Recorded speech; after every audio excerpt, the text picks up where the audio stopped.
Então, Maria Corina Machado, recém-premiada com o Nobel da Paz, está literalmente pedindo e fazendo lobby para que os militares dos Estados Unidos da América invadam seu país. Parece uma piada, mas a British Broadcasting Corporation entrevistou ela logo depois que ganhou o Prêmio Nobel da Paz. E na entrevista, ela pediu para os militares dos Estados Unidos da América invadirem a Venezuela, pedindo guerra. Isso pode causar uma guerra civil. Se os militares dos Estados Unidos da América,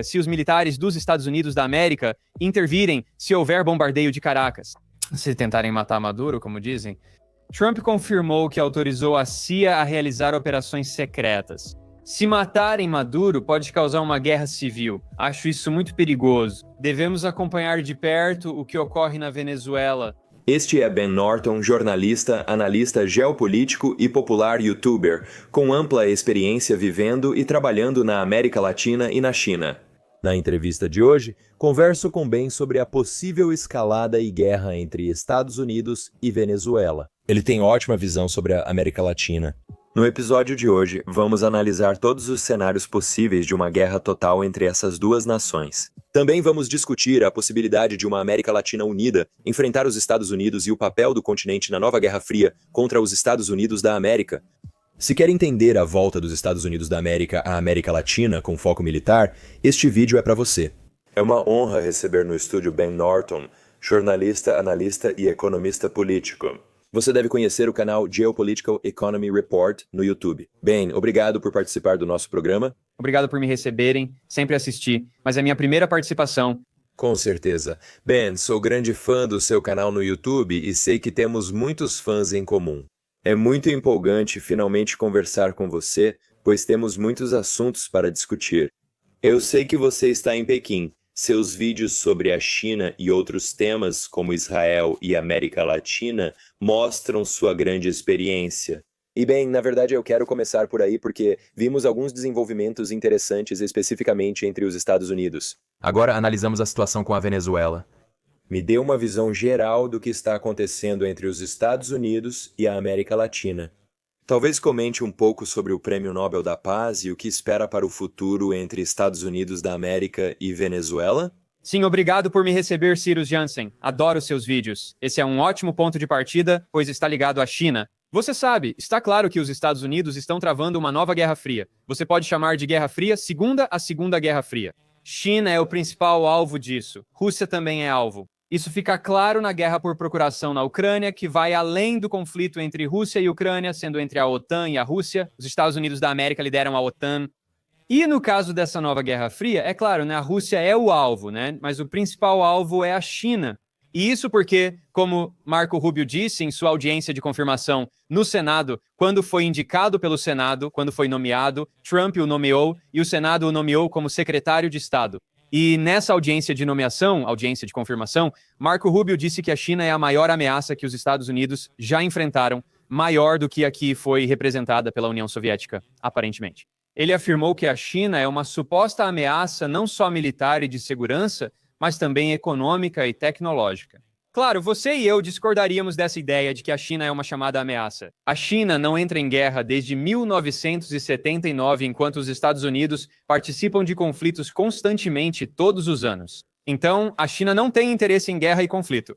Mas os Estados Unidos veem a China como uma ameaça à sua dominação global. Os Estados Unidos buscam a hegemonia, e a China é o único país poderoso o suficiente para desafiar a hegemonia dos Estados Unidos da América, não apenas politicamente, não apenas economicamente, mas especialmente tecnologicamente. Se você viajar pelo mundo, verá que quase todos os países usam tecnologia dos Estados Unidos. Do Vale do Silício, essas grandes empresas de tecnologia, as 7 magníficas que impulsionam o mercado, o SP500 e a NASDAQ, a China é o único país com alternativas tecnológicas relevantes aos monopólios dos Estados Unidos da América. Estamos em uma nova Guerra Fria e já destaquei o papel importante da América Latina nisso. Porque, essencialmente, a estratégia dos Estados Unidos é que os Estados Unidos agora reconhecem isso. Você sabe, por exemplo, os Estados Unidos se retiraram do Afeganistão. Foi uma guerra de 20 anos, eles sabiam que não poderiam vencer. Os Estados Unidos da América também reconhecem o Pacífico Ocidental, conhecido por eles como região Indo-Pacífico. Que os Estados Unidos ainda estão tentando manter uma forte presença militar no Japão, Coreia do Sul, Filipinas. Isso se tornou uma grande área de conflito. Você sabe, a África não é tão priorizada nessa nova Guerra Fria. Europa. Claramente, os Estados Unidos estão tentando se retirar da Europa. É por isso que o governo Trump está dizendo à Europa que a segurança é responsabilidade de vocês. A guerra na Ucrânia é responsabilidade de vocês. Assim, os Estados Unidos focam principalmente no oeste do Pacífico e nas Américas. Trump agora fala seriamente sobre anexar o Canadá como 51º estado e também sobre colonizar a Groenlândia. E a América Latina é outro alvo nessa nova Guerra Fria. E, essencialmente, a estratégia do Império dos Estados Unidos da América, você sabe, isso remonta a Zbigniew Brzezinski nos anos 1990. A estratégia é consolidar a hegemonia dos Estados Unidos da América sobre todas as Américas, o hemisfério ocidental, e então projetar o poder dos Estados Unidos da América no Pacífico Ocidental para conter a China. E, claro, os Estados Unidos da América têm recursos limitados. Assim, regiões como a Europa e a África ficam em segundo plano. Sobre a América Latina, vários países mantêm ótimas relações com a China. A China é o maior parceiro comercial da América do Sul. E quando você considera toda a planeta América Latina, excluindo o México, a China é o maior parceiro comercial. O México faz fronteira com os Estados Unidos da América e tem um acordo de livre comércio, antes chamado Acordo de Livre Comércio da América do Norte, agora com outro nome. Mais de 80% das exportações do México são para os Estados Unidos da América, assim como acontece com o Canadá. Esses países são economicamente muito integrados.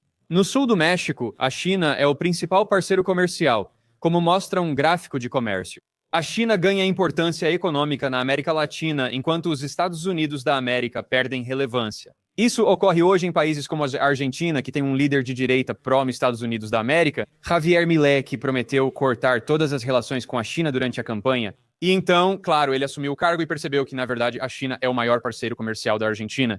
Você não pode simplesmente cortar relações com seu maior parceiro comercial. O governo Trump está realizando 2 resgates de 20 bilhões de dólares, cada totalizando 40 bilhões de dólares em liquidez para a Argentina. Um deles ocorre por meio de swap cambial entre o Federal Reserve e o Banco Central da Argentina. E agora Scott Bessent, você sabe que vem de um histórico de fundos de hedge, ele está tentando conseguir fundos privados para injetar essa liquidez, para fornecer os dólares necessários na Argentina para pagar os detentores de títulos. Então, como parte disso, uma das condições é, Scott Bessent admitiu em uma entrevista que está pressionando a Argentina a cortar seus laços com a China. E nós vimos isso repetidas vezes em toda a região. E isso também explica. Essa é uma das razões pelas quais a Venezuela é alvo, pois é um dos aliados mais próximos da China na região. Na verdade, recentemente, o presidente Xi teve uma reunião com o presidente Maduro e eles elevaram suas relações para uma parceria estratégica abrangente e para todas as estações, no mesmo nível que o Paquistão. E nós sabemos, obviamente, que o Paquistão e a China são muito próximos. O Paquistão desempenha um papel fundamental na iniciativa do Cinturão e Rota e no corredor econômico China-Paquistão, o corredor econômico China-Paquistão. A Venezuela se tornou outro parceiro muito importante da China, especialmente por causa das sanções agressivas dos Estados Unidos da América contra a Venezuela. Como a Venezuela exporta pouco petróleo para outros países, a China importa a maior parte do petróleo venezuelano. Então não se trata apenas da Venezuela, não se trata apenas do seu petróleo. É sobre essa estratégia geopolítica maior de cortar a América Latina da China e também da Rússia.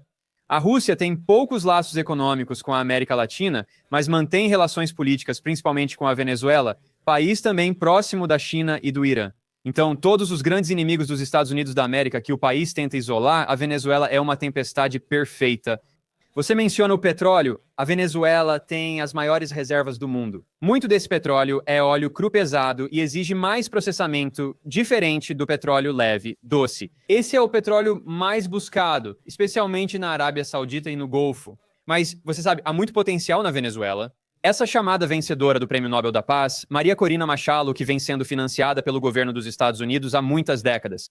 Desde 2003, as organizações dela recebem financiamento da National Endowment for Democracy, fachada da CIA. O cofundador da National Endowment for Democracy, Alan Weinstein, admitiu no Washington Post que ela era financiada. Ela foi criada durante o governo Reagan basicamente para fazer o que a CIA fazia de forma secreta, mas, em vez disso, fazer de forma aberta. A National Endowment for Democracy financiou grupos de oposição para golpes e mudanças de regime na China, Rússia, Irã, Venezuela, Cuba e países visados pelos Estados Unidos da América para mudança de regime, certo? Todas as famosas revoluções coloridas, como vimos na Ucrânia em 2004 e 2014, vimos isso na Venezuela em 2002, 2014, 2017 e 2019.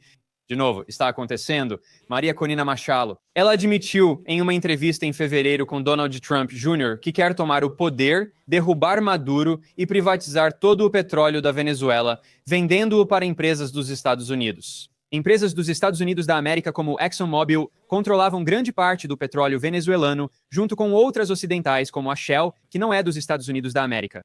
Em 1998, o povo da Venezuela elegeu o líder nacionalista de esquerda Hugo Chávez, que criou a chamada Revolução Bolivariana. Às vezes as pessoas se confundem e perguntam, o que isso tem a ver com a Bolívia? Bem, é uma referência a Simão Bolívar, que foi o general revolucionário do século XIX que criou um exército e derrotou o Império Espanhol, libertando vários países atuais, incluindo Venezuela, Colômbia e Bolívia.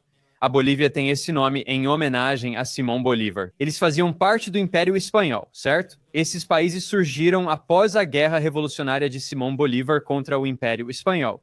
Então, essencialmente, Chávez foi influenciado por esse legado de Simão Bolívar e declarou a Revolução Bolivariana. Ele afirmou que ocorreu um referendo constitucional votado pelo povo venezuelano. 3/5 votaram por uma constituição nova e bastante progressista. Também mudou o nome do país para a República Bolivariana da Venezuela. Estive várias vezes na Venezuela. Onde você vai, há placas e murais de Simão Bolívar. Quero dizer, ele é assim, ele é como o herói da América do Sul. Hugo Chávez nacionalizou o petróleo e expulsou as corporações petrolíferas dos Estados Unidos da América. Desde então, os Estados Unidos têm estado desesperados para voltar à Venezuela. Em abril de 2002, o governo George W. Bush apoiou uma tentativa de golpe violento. Chávez foi deposto por pouco tempo, mas sua popularidade levou o povo venezuelano a exigir seu retorno ao poder. Além disso, certos acontecimentos foram muito vantajosos para a Venezuela. A Venezuela foi um dos primeiros países latino-americanos a se aproximar da China. Porque, sabe, durante a Primeira Guerra Fria, a China não tinha relações formais com quase nenhum país da América Latina. Cuba e Nicarágua, em breve. A maioria dos governos na América Latina durante a Primeira Guerra Fria eram ditaduras de direita apoiadas pelos Estados Unidos da América com poucos de esquerda. Você sabe, o Chile teve a ditadura de Pinochet, houve Videla, o ditador de direita na Argentina, todos eles eram, você sabe, né, isso ficou conhecido como Plano Condor ou Operação Condor. Aqui os Estados Unidos tentavam impor sua hegemonia na região, como fazem agora na nova Guerra Fria. Após o fim da Primeira Guerra Fria, a China iniciou relações com alguns países e o comércio cresceu. A China, claro, ainda não era uma exportadora significativa do ponto de vista econômico, era uma economia pequena. A China se desenvolveu rapidamente e agora suas relações com a América Latina são mais importantes. Então, mesmo assim, por exemplo, se você olhar para todos os países ao redor do mundo, há apenas 12 países que se recusam a estabelecer relações formais com a República Popular. Só 12 países reconhecem Taiwan, que não é considerado país pelo direito internacional. As Nações Unidas e o direito internacional estabeleceram que Taiwan faz parte da China. Há só uma China, Hong Kong, Taiwan e Macau pertencem a ela. Bem, 12 países não reconhecem isso, metade na América Latina. O mais populoso desses países é, na verdade, a Guatemala. Ainda assim, é um país muito pequeno. Mas a maioria dos países que têm relações com Taiwan é muito pequena. Haiti, Guatemala, também Belize e Paraguai. Então esses são países pequenos. E até recentemente, por exemplo, Honduras acabou de estabelecer relações formais com a China há 2 anos. Então, sabe, para alguns países, especialmente na América Central, esses são países pequenos, os Estados Unidos da América exercem muita pressão sobre eles. Políticos também são subornados, há muitos relatos. O presidente pode receber milhões de dólares, o que é muito dinheiro na América Central. Não vou reconhecer a China, estou ficando rico com isso. Sabe, Taiwan já houve muitos relatos de que as autoridades taiwanesas têm subornado esses políticos e líderes empresariais para manter as relações. As relações entre América Latina e China são recentes, mas estão se aproximando cada vez mais. Hugo Chávez, na Venezuela, foi um dos primeiros líderes a se aproximar da China, especialmente durante o boom das commodities. Nos anos 2000, a China crescia rapidamente, com produto interno bruto acima de 10% ao ano e intensa industrialização. Construía muita infraestrutura, como estradas e prédios, e precisava de toneladas de commodities. A América Latina virou grande parceira comercial. O Brasil é um dos maiores produtores de minério de ferro do mundo. A Venezuela é uma grande produtora de petróleo. Existem vários grandes produtores de petróleo na América Latina e no Caribe, incluindo Venezuela, Colômbia, Equador, Brasil, Trinidad e Tobago. O Caribe tem se tornado cada vez mais importante. Vimos que, durante o boom das commodities, a América Latina crescia muito junto com a China. Depois vieram alguns eventos. O colapso das commodities em 2014 e 2016, com a queda dos preços do petróleo, que nunca se recuperaram totalmente. Depois, em 2015, os Estados Unidos realmente começaram a pressionar a Venezuela e passaram a impor sanções pesadas ao país. Na verdade, mas isso começou com Obama, não com Trump, e foi bipartidário. Em 2015, Obama emitiu uma ordem executiva chamando a Venezuela de ameaça à segurança dos Estados Unidos da América, o que considero um completo absurdo.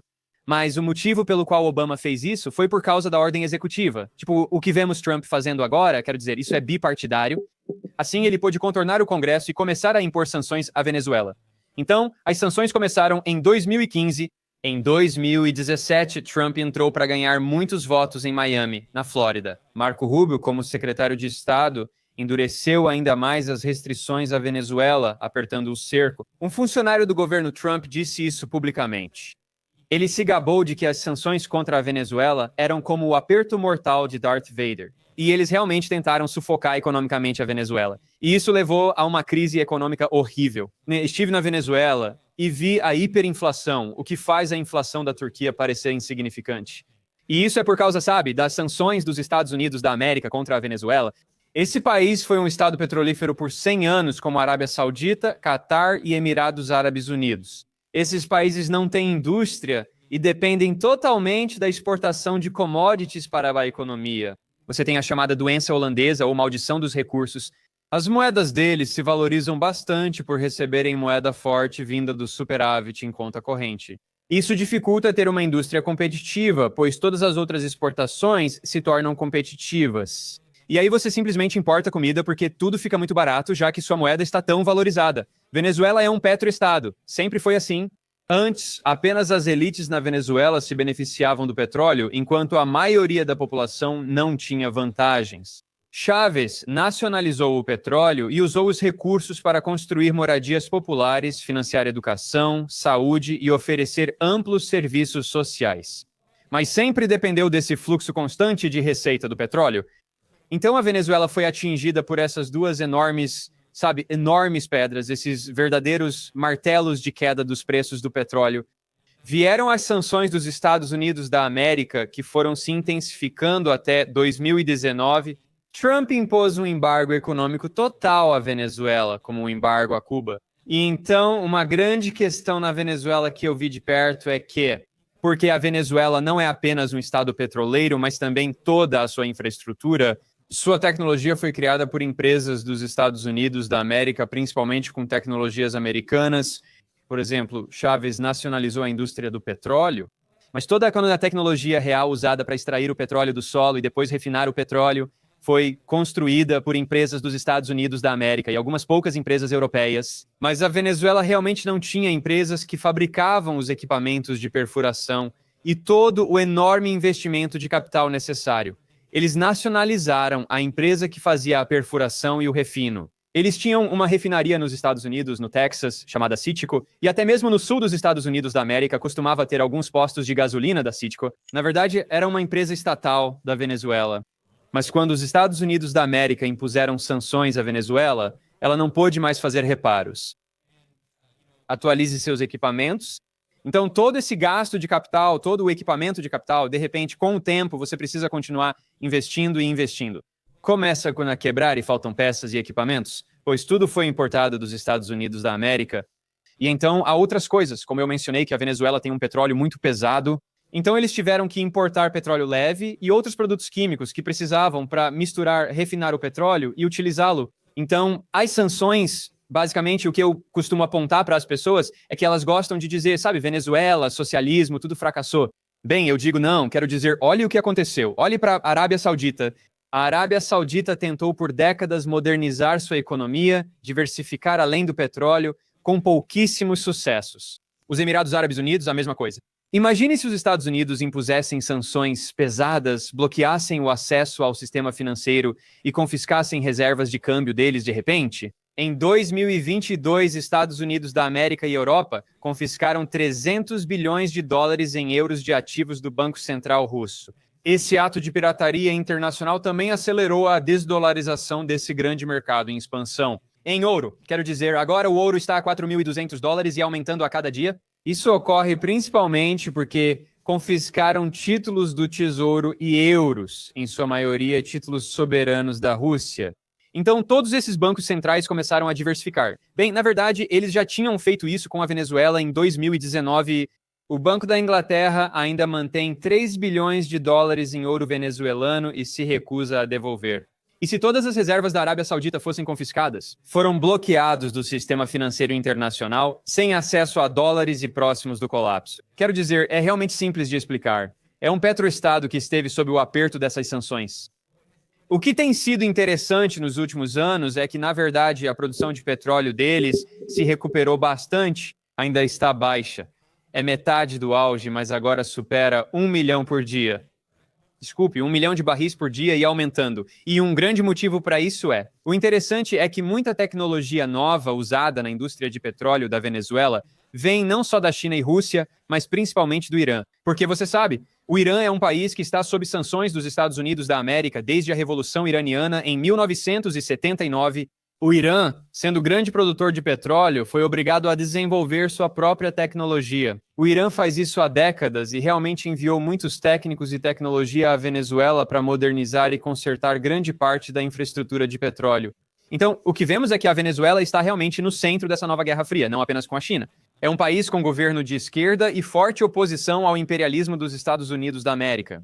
Porque os Estados Unidos da América invadiram quase todos os países da América Latina. Passei muito tempo na Nicarágua. Os Estados Unidos da América literalmente ocuparam militarmente a Nicarágua desde a década de 1910, começando em 1912 até a década de 1930. Por 20 anos era basicamente como uma colônia dos Estados Unidos da América, sabe? Porto Rico ainda é colonizado pelos Estados Unidos da América. Sabe? A gente vê, sabe? Os Estados Unidos da América invadiram o Panamá em 1989 e os Estados Unidos da América invadiram Granada em 1983. Agora eles ameaçam a Venezuela. Faz sentido que muitos países da região vejam o imperialismo dos Estados Unidos da América como principal ameaça à sua segurança e estabilidade. Cuba está sob sanções há mais de 60 anos. Então, a Venezuela é meio que o grande prêmio do ponto de vista desses estrategistas imperialistas em Washington. Eles realmente querem isso.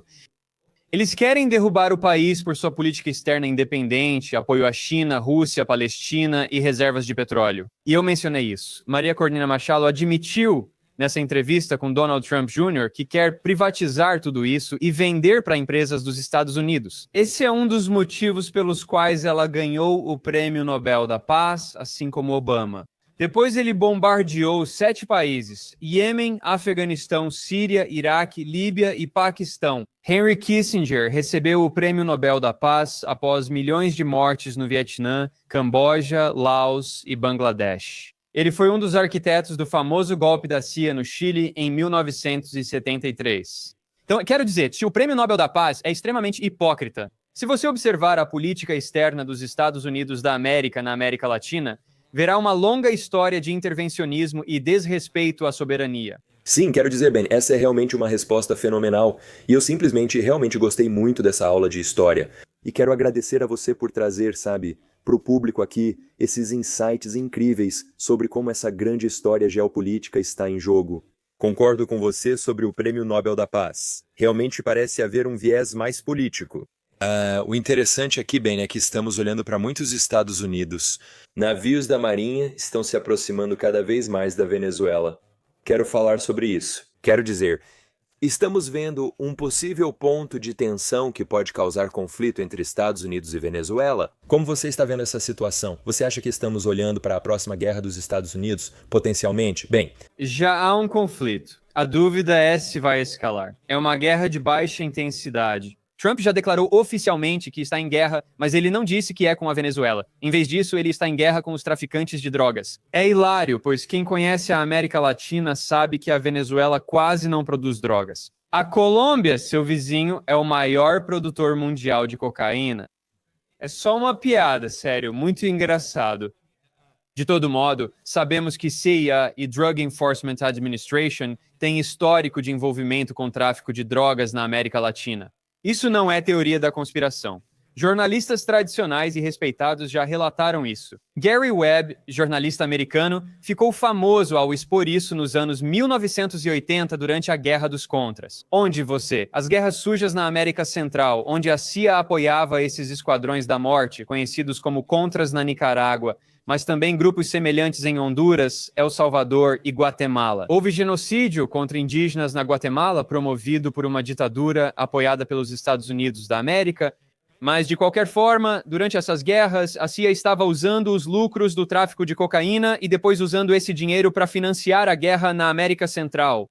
E então, o que aconteceu com a cocaína? Eles inundaram os bairros pobres dos Estados Unidos com essa cocaína, principalmente em Los Angeles, o que alimentou a epidemia do crack nos Estados Unidos da América, levando a grandes audiências no Congresso, e um enorme escândalo nos anos 1980. Isso foi exposto pelo jornalista americano Gary Webb em seu famoso livro Dark Alliance.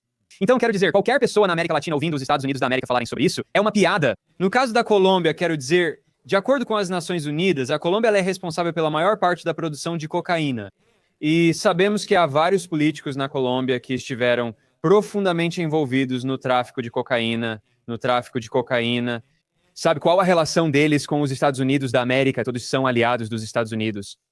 Então, o ex-presidente da Colômbia, Álvaro Uribe, um oligarca muito poderoso, o político mais poderoso do país. Ele também era aliado próximo dos Estados Unidos da América de George Bush e liderou a chamada guerra às drogas. Quero dizer, essas piadas, certo? A mesma coisa no México. Felipe Calderón, o presidente mexicano, que também era um aliado próximo de Bush, ele era dele.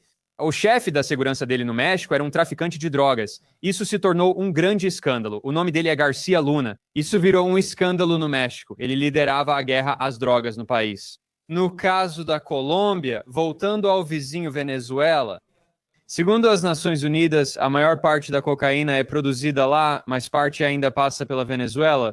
Mas se você realmente quer acabar com o tráfico de drogas, precisa ir até a fonte das drogas, não apenas aos países pelos quais elas transitam. Aliás, para onde vão essas drogas? Vão para os Estados Unidos da América e Europa. Você precisa lidar com o problema real da demanda, e não apenas com o problema da oferta.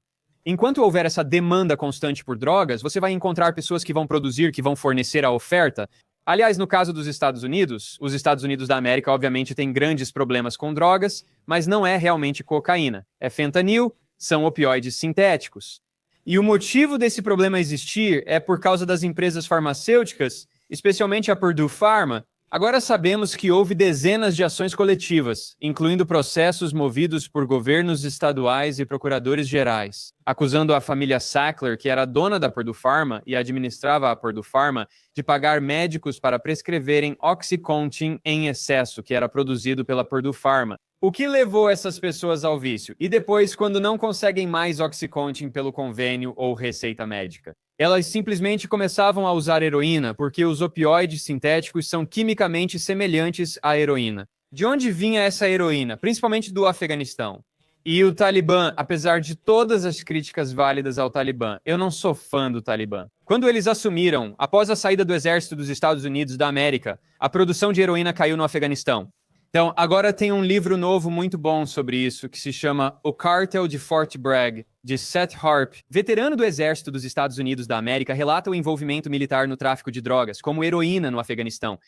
Enfim, voltando à Venezuela, isso é uma piada completa. A Venezuela não tem nada a ver com o tráfico de drogas. Usam essa desculpa para justificar ataques à Venezuela. Agora, eu já falei sobre por que os Estados Unidos estão mirando na Venezuela, mas no caso da Venezuela, a acusação feita é completamente infundada. O que o governo Trump está alegando, começando no primeiro mandato de Trump, lá no seu primeiro Departamento de Justiça, é o seguinte: eles disseram ter movido ações nos Estados Unidos da América contra o presidente da Venezuela, como se tribunais americanos tivessem jurisdição sobre o país. Isso é insano. Não conheço país que diga que seus tribunais podem julgar líderes estrangeiros de outros países. Vimos a mesma coisa acontecer com os Estados Unidos e a China, quando os Estados Unidos da América apresentaram acusações contra empresas chinesas como a Huawei. Quero dizer, vimos basicamente o sequestro do diretor financeiro da Huawei no Canadá. A Huawei, empresa chinesa, foi acusada de violar sanções dos Estados Unidos da América contra o Irã. Eles não precisam obedecer às sanções dos Estados Unidos da América, Bem, no caso da Venezuela, o primeiro governo Trump afirmou que o presidente da Venezuela, Maduro, é o chefe de um cartel de drogas chamado Cartel do Sol. É o Carta de los Soles. Isso não existe mais. Muitos especialistas internacionais em drogas, especialistas internacionais investigaram, eles fizeram pesquisas. Não existe nada chamado Carta de los Soles. Ela foi literalmente criada pelos Estados Unidos da América para criar essa narrativa legal de que Maduro não é um presidente legítimo, mas sim o chefe de um cartel de drogas. Assim, podem justificar intervir para derrubá-lo. Como a invasão do Panamá em 1989, quando os Estados Unidos da América invadiram, derrubaram e depois prenderam o líder do Panamá, Manuel Noriega, que foi agente da CIA por muito tempo, também esteve envolvido no tráfico de drogas para a agência. A situação na Venezuela é parecida, mas com Maduro. Não há provas de envolvimento dele com tráfico de drogas. Especialistas internacionais em drogas investigaram isso, a Organização das Nações Unidas investigou isso. É uma farsa usada para justificar a intervenção militar, mas Tren de Aragua realmente existe. Tren de Aragua é um cartel de drogas real e terrível. Eles cometeram muitos crimes na Venezuela e, ironicamente, as autoridades venezuelanas reprimiram esses cartéis como o Tren de Aragua. A estratégia é criar essa ligação falsa, como a falsa alegação de que Saddam Hussein estava ligado à Al-Qaeda, quando na realidade Saddam Hussein vinha reprimindo a Al-Qaeda. A Al-Qaeda não gostava de Saddam Hussein por ele ser um líder relativamente secular. Ele era sunita em um Iraque de maioria xiita, mas como líder secular reprimiu a Al-Qaeda. Após o 11 de setembro, os Estados Unidos da América tentaram criar essa ligação falsa entre eles e realizaram pesquisas no país. A maioria dos americanos acreditava erroneamente que Saddam Hussein tinha ligação com a Al-Qaeda. O mesmo ocorre agora na Venezuela. O governo dos Estados Unidos da América tem tentado ligar falsamente Maduro a Tren de Aragua através da criação desse falso cartel de drogas, supostamente chamado de Carta de los Soles. E se você olhar para os supostos membros que os Estados Unidos da América afirmam serem os líderes desse chamado cartel, são todos os líderes do governo venezuelano. É Maduro e seus ministros. Quero dizer, isso é uma estratégia para justificar intervenção militar. Estou realmente preocupado com isso.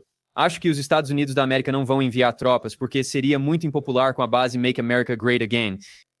Mas eu realmente acho que tudo isso está escalando. Para realizar ataques diretos em território venezuelano, os Estados Unidos da América já mataram dezenas de venezuelanos em águas internacionais. E de acordo com o presidente colombiano, Gustavo Petro, que condenou veementemente o que está acontecendo, Petro afirmou que cidadãos colombianos foram mortos nesses barcos. Trump alega sem provas que estariam traficando drogas. Não há evidências disso. Curiosamente, muitas dessas pessoas, provavelmente, eles são imigrantes sem documentos, tentando entrar em outros países e estão sendo mortos sem acusação ou julgamento. Venezuela. Muitos venezuelanos. Agora, o governo colombiano relata mortes de colombianos. E recentemente, houve relatos de pessoas do Caribe, cidadãos de países caribenhos como WHO, que também estão sendo mortos agora.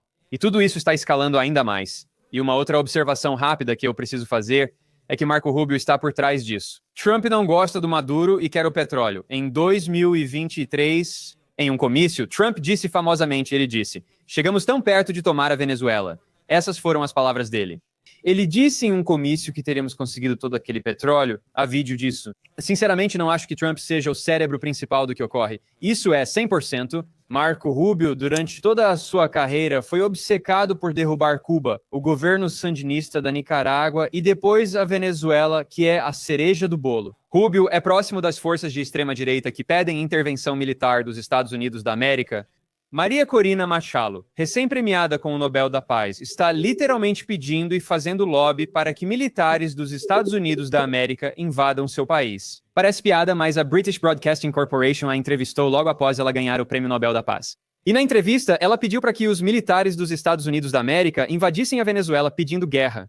Existem muitos grupos diferentes na oposição na Venezuela, incluindo forças de direita mais moderadas, como Henrique Capriles, ex-candidato à presidência que disputou contra Chávez e Maduro, sendo um líder conservador de direita. Ele criticou Maria Corina Machado por ser uma extremista. Ele a chamou de extremista e disse que ela quer guerra e fazer com o país o que ocorreu na Líbia. Ele e outros disseram que isso poderia causar guerra civil. Se o exército dos Estados Unidos intervir, se houver bombardeio de Caracas, se tentarem matar Maduro, como dizem, Trump confirmou ter autorizado a CIA a fazer operações secretas.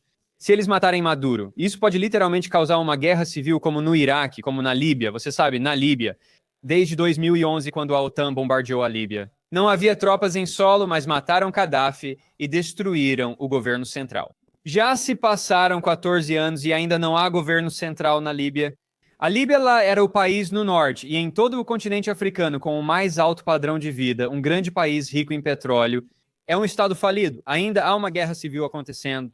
Então, eu acho isso muito, muito perigoso, né? O que está acontecendo na Venezuela. E devemos acompanhar de perto o que está acontecendo. Ah, com certeza. E eu acho que, você sabe, isso já foi bem documentado. Ben, você mencionou um ponto profundo da história, pois tem amplo conhecimento sobre a América Latina. É realmente por isso que eu quis trazer você para o programa aqui esta noite, sabe? Para discutir isso, porque esses são os fatos que você sabe não são relatados na mídia tradicional. E certamente, a grande maioria dos cidadãos americanos realmente não sabe muito sobre essa história. Mas como você apontou, com muitos estudos de caso e muitos exemplos, é só olhar para a história dos Estados Unidos. Quero dizer, nós temos uma história muito, muito profunda de intervenção em muitos países soberanos da América Latina. Sabe, golpes e operações militares. Francamente, as ações do governo dos Estados Unidos da América na América Latina nos últimos 100 anos foram terríveis. E acho que é por isso que você começa a ver, como você mencionou, excluindo o México, a maioria desses países agora está se voltando para a China. Você também começa a ver um grande esforço de desdolarização. Se houver evento, esta é a última pergunta sobre América Latina e Venezuela. Mas, caso isso realmente escale, vamos imaginar que um Trump derrube um Maduro. Quero dizer, não queremos ver alguém sendo assassinado ou coisas desse tipo. Sou totalmente contra a guerra e concordo que isso levaria-se a uma guerra civil, como ocorreu na Líbia. Esse é um ótimo estudo de caso, onde 14 anos depois o país está em completo desastre. E acabamos de ver isso com os Estados Unidos. São raros os casos em que os Estados Unidos intervêm em outro país e o resultado é positivo. Normalmente, isso nunca vem dos Estados Unidos. Geralmente acaba em mais caos e piora a situação. Quer dizer, você vê isso, que isso poderia potencialmente fazer a América Latina se unir contra os Estados Unidos. Eles poderiam potencialmente se aproximar dos Brasil, Rússia, Índia, China e África do Sul se aproximar da China? Se os Estados Unidos decidirem escalar isso para um grande conflito. Infelizmente não posso dizer sim, embora eu queira. A resposta, porém, é mais complexa. Vou abordar as complexidades. A região é politicamente e economicamente muito dividida. E segundo, há muito medo, muito medo. Resumindo, a resposta é similar ao que ocorre na Ásia Ocidental, no Oriente Médio, onde vários países temem enfrentar Estados Unidos da América e Israel, porque eles não querem ser a próxima Palestina, não querem ser o próximo Iêmen, não querem ser o próximo Iraque e Síria. No Irã, você sabe, o Irã é um dos únicos países. O medo também tem razões ou motivos econômicos. Eles não querem perder comércio, nem ser sancionados pelos Estados Unidos da América. No caso da América Latina, refiro-me a todos os países da região, exceto a Guiana Francesa, que é um território ultramarino da França e antiga colônia francesa na América do Sul. Os militares dos Estados Unidos da América intervieram em todos os países da região, muitos deles mais de uma vez. Comentei que, em nossas vidas, os Estados Unidos da América invadiram países como Granada. Não vivi na época dos acontecimentos em Granada, mas agora fazem isso no Panamá e continuam atacando e comentando. Estão comentando sobre ataques de drones no México. Quero dizer, é bem possível que, sabe, Panamá também, Trump diga, vamos assumir o controle do canal do Panamá. A BlackRock tentou comprar os portos de ambos os lados do canal do Panamá, geridos por uma empresa de Hong Kong. Trump afirmou falsamente que o canal do Panamá é administrado pela China. Isso não é verdade.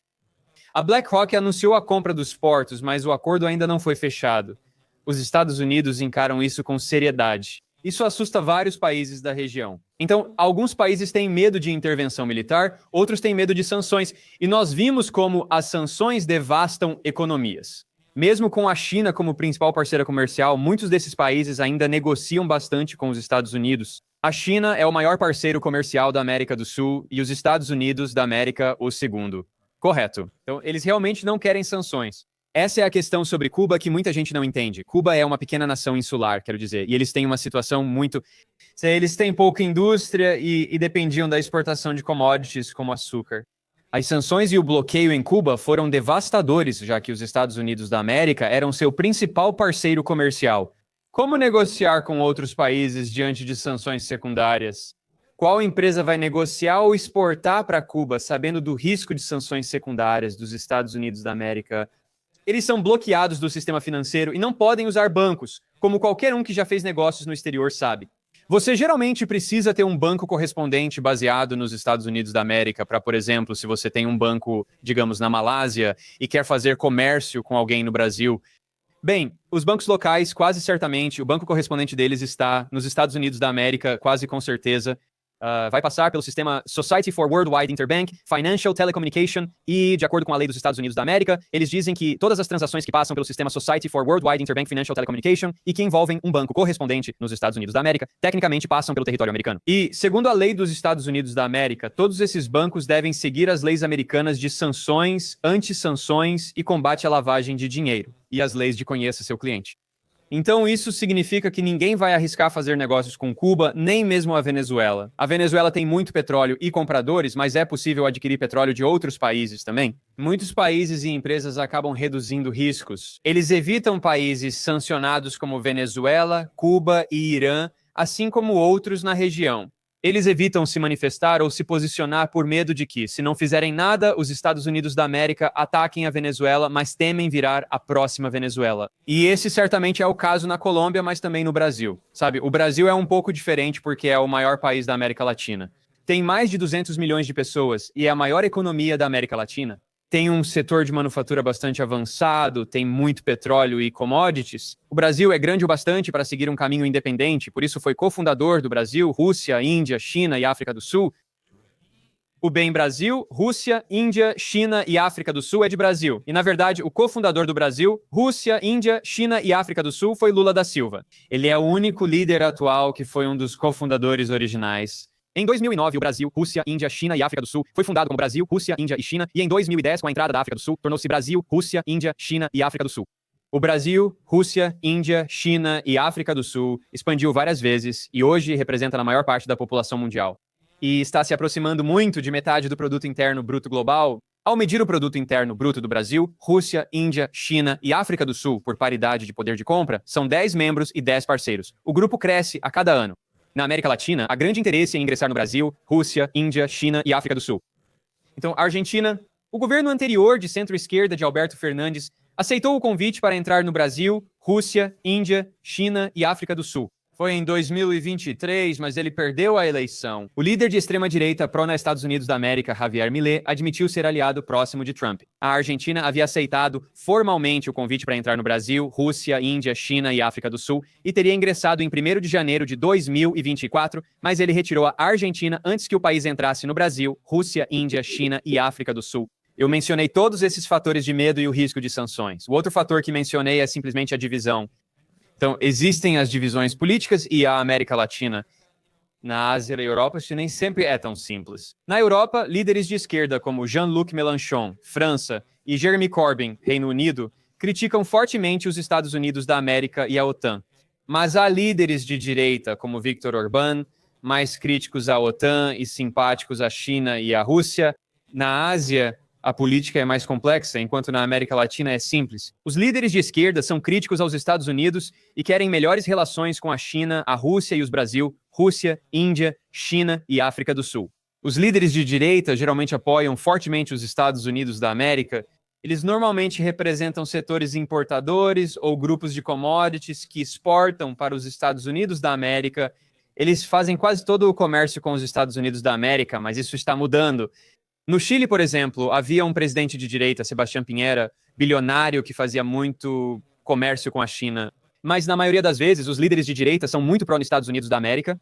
Javier Milei na Colômbia, Maria Corina Machado na Venezuela e Jair Bolsonaro no Brasil são todos pró-Estados Unidos da América e anti-China. E, na verdade, a China se tornou uma questão política nas eleições na América Latina, meio que nos Estados Unidos da América, sabe? Do jeito que, sabe? Políticos americanos usam a China como bode expiatório para tudo, mesmo que a China não tenha nada a ver com esses problemas. Na América Latina, Jair Bolsonaro no Brasil usou a China como bode expiatório para esses problemas. Mencionei que Javier Milei, na eleição argentina, afirmou: "Vou cortar relações com a China comunista. A China comunista é tão maligna." Então ele assumiu o poder e percebeu que esse é o maior parceiro comercial. É preciso ser mais valioso. Diplomático. Líderes de esquerda geralmente são pró-Brasil, Rússia, Índia, China e África do Sul pró-China e desejam ingressar no grupo, mas há divisões. Então, a última coisa que vou dizer aqui é que a Venezuela vem tentando entrar para o Brasil, Rússia, Índia, China e África do Sul há anos, por muitos anos, e a Venezuela oficialmente se candidatou para entrar no Brasil, Rússia, Índia, China e África do Sul. Na cúpula do Brasil, Rússia, Índia, China e África do Sul de 2024 em Kazan, Rússia, todos os membros, menos um, concordaram em permitir a entrada da Venezuela no grupo. Na verdade, foi o Brasil que boicotou a entrada da Venezuela. Então isso mostra que também existem essas divisões internas dentro da esquerda latino-americana, o que também torna a unidade mais difícil. Quando os Estados Unidos da América ameaçam países como a Venezuela, isso reduz a chance de haver unidade para defendê-los. Esse é outro motivo pelo qual acho que é como o que aconteceu na África por tanto tempo. Muitos líderes africanos já falaram sobre a necessidade de unidade e panafricanismo, mas isso é muito difícil. Você tem essas divisões. E o que acontece? Essas potências estrangeiras podem dividir e a falta de unidade dificulta defender a soberania. Sim, disse Ben. Quero te agradecer muito por essas percepções incríveis sobre a América Latina. Mais uma vez é importante entender a história, o contexto e suas nuances. Seguirei acompanhando, pois concordo com você. Também compartilho esse sentimento de que é um possível ponto de tensão e pareceu uma escalada. Sempre que navios militares dos Estados Unidos da América se aproximam do seu país. Também gostei do seu comentário sobre o Prêmio Nobel da Paz. Quero dizer, eu realmente sinto que havia um ângulo político muito maior do que muitas pessoas provavelmente percebem. No sentido de que, sabe, de novo, assim que a senhora que ganhou isso começa a fazer o discurso, sabe, ela diz, a primeira coisa que quero fazer é, sabe, queremos ver os Estados Unidos realmente iniciarem uma guerra no meu país de origem. Mas também tem que olhar para as implicações por trás disso. Isso certamente seria porque seria do interesse dela, sabe, começar a vender esse petróleo para os Estados Unidos. E eu acho que ela poderia se beneficiar disso. Sabe, eu sei que ela vem de uma família muito rica na Venezuela e certamente tem, de novo, esse incentivo financeiro para seguir por esse caminho. Pessoal, espero que tenham gostado da entrevista com Ben Norton. Como sabem, a situação na América Latina muda constantemente. Isso torna ainda mais essencial acompanhar esse ponto geopolítico crítico. Pois isso não só poderia levar ao colapso da Venezuela, mas também potencialmente catapultar os Estados Unidos para mais um grande conflito que teria efeitos devastadores em toda a economia global. Se gostou das ideias do Ben, inscreva-se, pois ele voltará em breve para falar sobre o futuro dos Estados Unidos da América e a ascensão da China. Agradeço o apoio e espero vê-los no próximo episódio em breve.